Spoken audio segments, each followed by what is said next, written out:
Hi, my name is Kelly. I'm the coordinator of the SIG Quality and Safety, and I'm here with Professor Petra de Sutter because I have some questions for her on the topic of surrogacy, of which we have a pre-congress course in Barcelona very soon.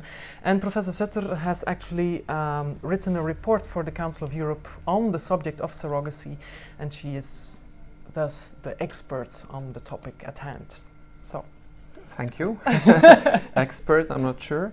But yes, we have been working on this topic because of the human rights aspects, the ethical aspects of surrogacy. As you understand, it's a very controversial topic. Yes. Some people are very much against it, some people are very much in favor of it, and you have different models. The model which, for instance, works in the US is considered to be commercial in Europe. Yeah. But there is, of course, also non-commercial surrogacy between sisters or best friends. And this is the way it is practiced in Belgium, in some centers, in the Netherlands. In the UK, there is even legislation. But on the other hand, in France, for instance, you go to jail if you do surrogacy treatment. And if you go abroad, your child will not be recognized. So the political situation or legal situation is very, very different between European countries.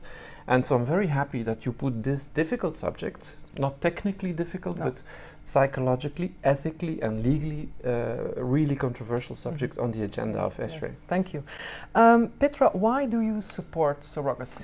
Well, because I think, as in everything in life, nothing is black or white. You cannot be fully in favor and say, let's do it and deregulate it and whatever, and you should not forbid it on ideological grounds. So I think surrogacy has a place if it is well framed, if there is legislation, if there is, I would say, security for all parties involved, and non-commercial surrogacy between best friends or sisters, for me, is really a beautiful thing to do.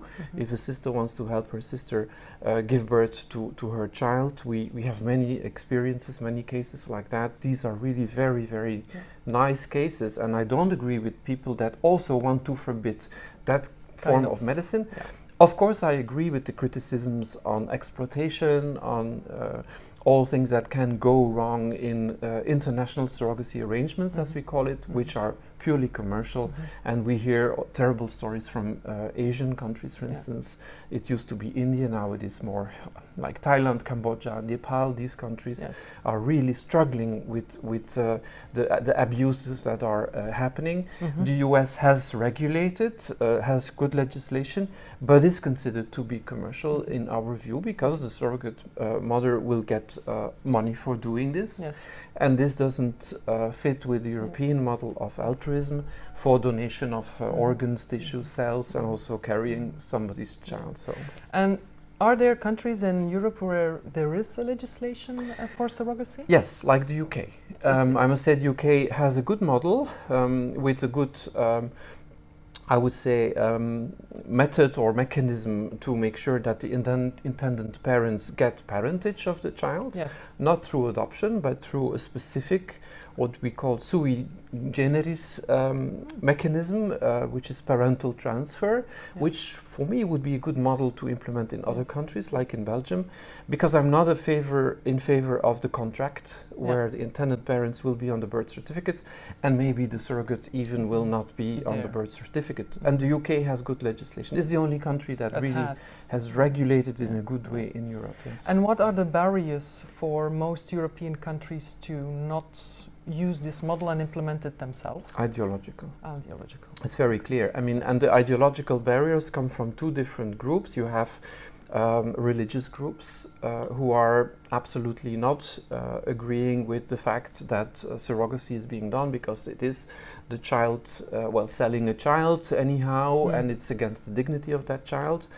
But these people usually are against IVF, they're against gay marriage and so on. But also from feminists. You have feminists, or let's say feminists are divided. You have feminists that say if a woman decides to be a surrogate, it is her right. And there is feminists that say it can never be accepted. It's like the prostitution debate, exactly the same arguments. Feminists that say, no, even if it's for the sister, there will be influence. It's never a free choice. You can never use your body for the benefit of somebody else. I think that is too categorical, in my view, too ideologically radical. And so I wouldn't agree with that. I think it can be accepted under strict conditions and good legislation. So it's a topic for a lot of debate. Can you maybe tell the people who are looking to this video why they actually should come to our pre-Congress course? Oh, because it's a fascinating subject. It is medical, technical, of course. It is psychological, it is ethical, and it is legal. And one message for people attending that want to understand more: come with an open mind. Try to learn and not to judge. Okay, so I'll see you with an open mind in Barcelona, PCC number 4. Thank you. Thank you, Petra. Thank you.